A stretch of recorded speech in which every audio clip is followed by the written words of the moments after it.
So this is a book that uh, I wasn't planning on talking about up until about 2 weeks ago, because I had to catch up on it. And Hmm. when I first read it, I figured it would probably be a TLDR book, but it really wasn't until I finished the fifth issue, and that is Mazebook by Jeff Lemire. And I wrote image here, but it's from Dark Horse Comics. I don't It's know what the just fuck I was. it's a force of habit. He's got the exclusive deal now too, so he's Yeah, going to be doing only Image stuff as so well. Mazebook from Dark Horse Comics, written and drawn all the art by Jeff Lemire, and for those Hmm. watching, you can see classic Jeff Lemire Hmm. style art, and letters by Steve Wands. So this was only a 5 issue story, and it was perfectly contained within those 5 issues. Before you go further, I want everybody to know whether you're just tuning in on the stream or if you're listening in your car, whatever it is on audio version. Joe, this book moved Joe before he says anything. Like he texted me about this book, kind of alluded to it in a recent episode. This book's a big deal for Joe. Like I want to just let everybody know that now I am dying more than maybe any other book that you've talked about to hear how you feel about it. Not because I'm dying to go read it, but because I want to know why this is so important to you. So please continue. Well, I mentioned it on Twitter a few times. I legit cried when I was describing this book to Meg. It was one of those books where, as soon as I finished it, it hit me like a sack of bricks. It like Lemire has done before, like he did Hmm. with Royal City, and like Sean Lewis's letter that he wrote at the end of Bliss. Like there's certain things like or movies you watch or songs that you hear that just hit you like a sack of bricks. And May's book did that for me. So, Mm. synopsis: a lonely building inspector, still grieving the loss of his puzzle-loving daughter, receives a mysterious phone call one night from a girl claiming it's her and that she's trapped in the middle of a labyrinth. Convinced that this child is contacting him from beyond this world, he uses an unfinished maze from one of her journals and a map of the city to trace an intricate path through the different plane of reality on an intense and melancholy adventure to bring his daughter back home. Okay. So, right, we from that we get a father is grieving and he's lost a child. So, Hmm. like, again, I think this is one of those books, that is going to affect a certain reader more than others. You more It, than me, yes, right, because because yeah, I I don't have have kids. Violet and well that you know of. It's just I am much smarter than our pal Billy D. I know how to. No, that's not an issue. And Mac for that matter too. I'm not going to let him skate on this one. But it's gonna hit those with kids differently. It just is because there is something about having a child that is the most wonderful and the most terrifying thing all at the same time, right? Can't And wait.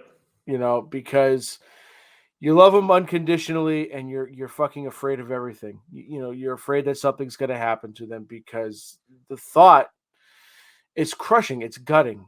And that that's the essence of this book, right? It's just, Lemire doesn't write very happy, many happy go lucky stories, right? Mm. Despite what Netflix may want to do to them, they're not happy go lucky. Wow. Well done. Here I'm trying to uh, work into something is killing the children reference, and then you wow, just yeah. go for the throw at Netflix. Nice.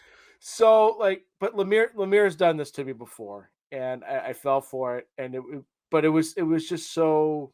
This book is just it's just so good on every level. So I know that Lemire's art style isn't for everyone, but I think it fits this story, really well. It's got that sweet tooth kind of, you know, look to it. But what's really brilliant is that Lemire also does the colors. He does all the art in this, and he made this really brilliant choice early on, especially in the first issue. When we meet our main character, his name's Will. He looks sort of like a grizzled old man. Him and his entire world around him is just painted in this muted watercolor tones. A lot of sepias, browns, shades of gray. It sets the tone that this man is hurting, that he's Hmm. lost. He's just there's no vibrancy in his life, and the only bits of color that you get, you know, through most of the issues is anything that's related to his daughter. You know, when he's Wow. trying to recall memories of her, her Mhm. face is blank, but he envisions her. He has this memory of her wearing this red sweater, and you get like these visuals of this strand of that sweater sort of being pulled from panel to panel as if it's leading him in a certain direction. There's a pen he uses when he's going through a notebook, and the pen is red. You know, it was her, right? So like the use of color is very important in this, and Hmm. sort of really captures the emotional tone that he's setting in this story. And you know the main character is his like I said, his name is Will, and he's in his 50s, and he's you get the sense he's lost everything. You find out he lost his daughter when she was 11. You don't know how, you don't know of what or why or whatever. He's lost his wife. He's in a dead end job. He has no friends. He's literally a character that has just he's lost all sort of functionality. He Wait, his just name's his name's Will, not he, Bill. well well Oh, wow. Okay. All well right. Just want to make sure. and Seems a ironic. little on the nose for us. Oh, Starting to realize why it's hitting you hey, so that's hard. that's my other quarterback you're talking about. Yeah. Okay. And so the only true thing that gives him any sort of purpose is his daughter, who happens to be named Wendy, who was the name of another character from Sweet Tooth, the little pig face girl from Sweet Oh Tooth, yeah, that's right. Wendy. And so the what you get from Will is that he misses her so, and he's afraid that he's going to start to forget her, right? As he's aging, Oh it's been a jeez. long time, and like I said, like any memory in the panels in the first issue that you see of her face is blank. He can't even remember the look of her face. Oh You God. just see like the red sweater that she wears. So he's just talking about loss, and how just sort of meaningless everything is, but how he loves his daughter, how he misses his daughter, and how he's deathly afraid of losing her, not just losing her like physically when she Which yeah, all those years ago, but losing the memory of her. Like that's too much to bear. that's brutal, And dude. right, and so there's a lot of narration throughout this entire That yeah, this makes perfect sense for that. right, and but it works, and we talk about like like in something like Spawn, we want action, we want the story to move at a breakneck pace. But for this, like it's 5 issues, it's 90% narration. Hmm. And as I've said time and time again, Lemire, when it comes to understanding like human emotions, like him and Lewis, Zadar, these guys get it. They're just on a different plane when they write characters like this. When it's coming from a very real, place. And so like you're reading the first issue and you're getting through it, and you're like, you don't know really where it's going. You don't know what the story is going to be, and then it ends what the synopsis talked about. He gets a phone call. It's his daughter. He's convinced it's his daughter. He's convinced that she is not dead. That she is talking to him from possibly beyond or somewhere else, and that she's trapped in this maze, and he is going to find her, right? And so Hmm. that's where this story then goes.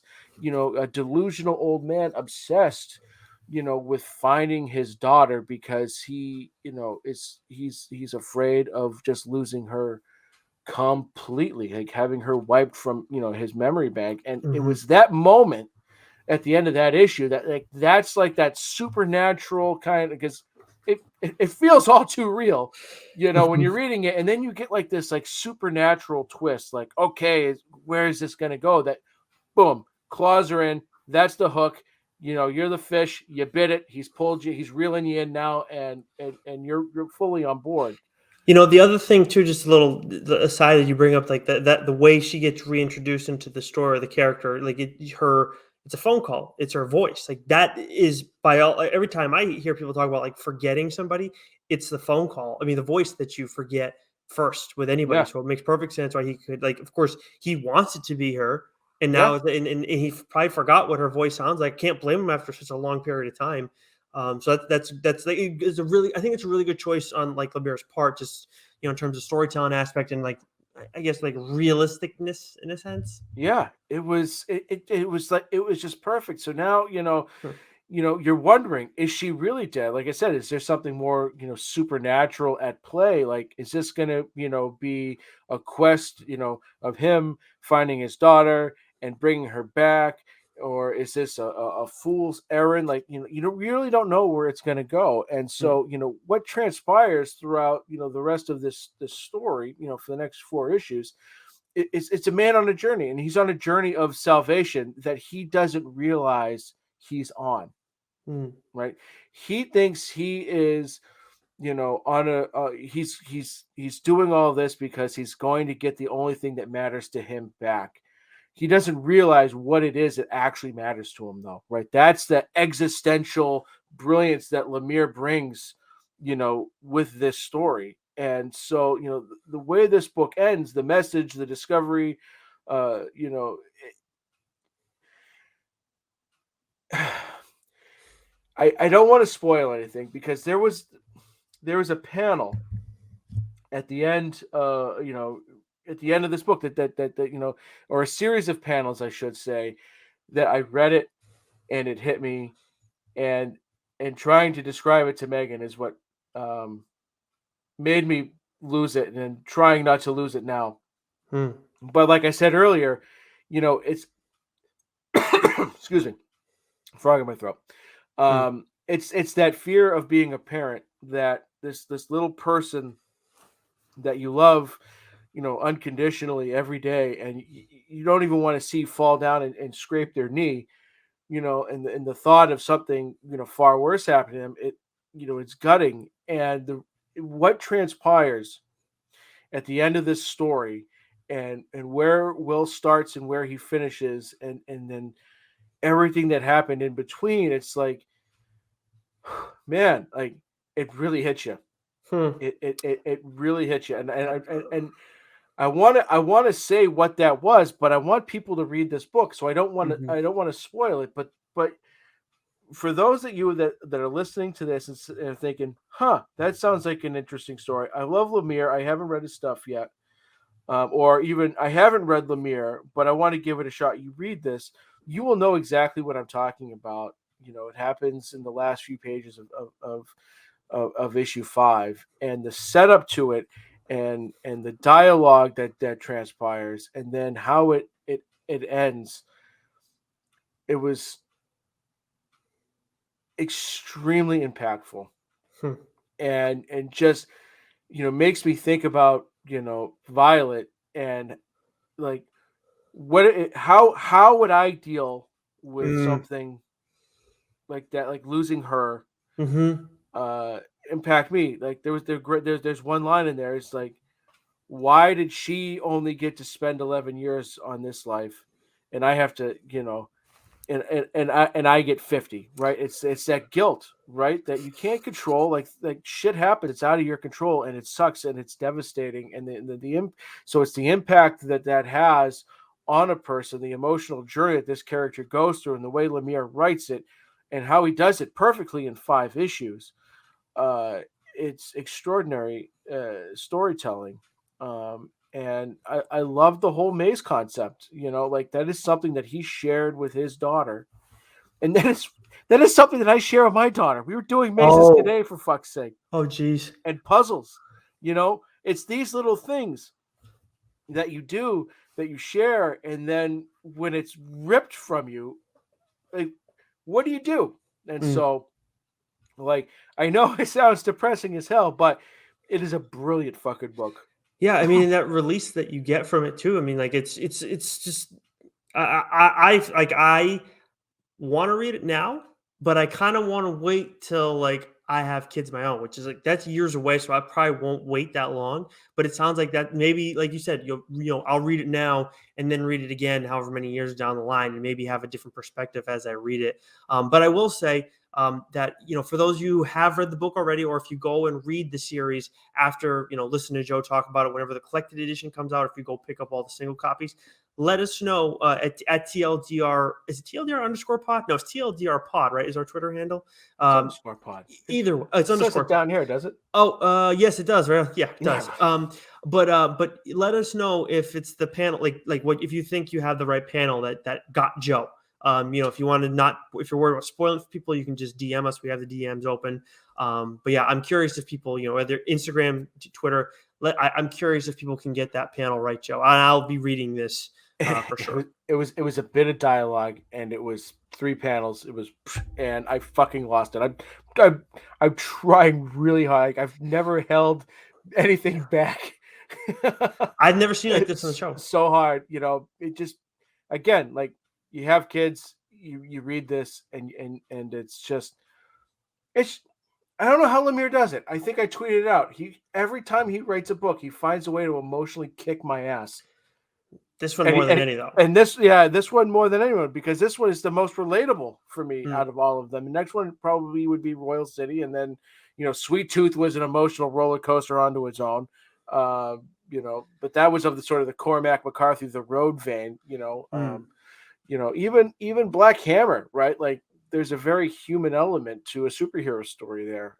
He fucking nails it, man. What about Little Monsters? That one didn't make you emotional, right? That first one? Oh, Little Monsters was great, though. Yeah. No, that was... I got to wait on that now. Yeah. Bastard.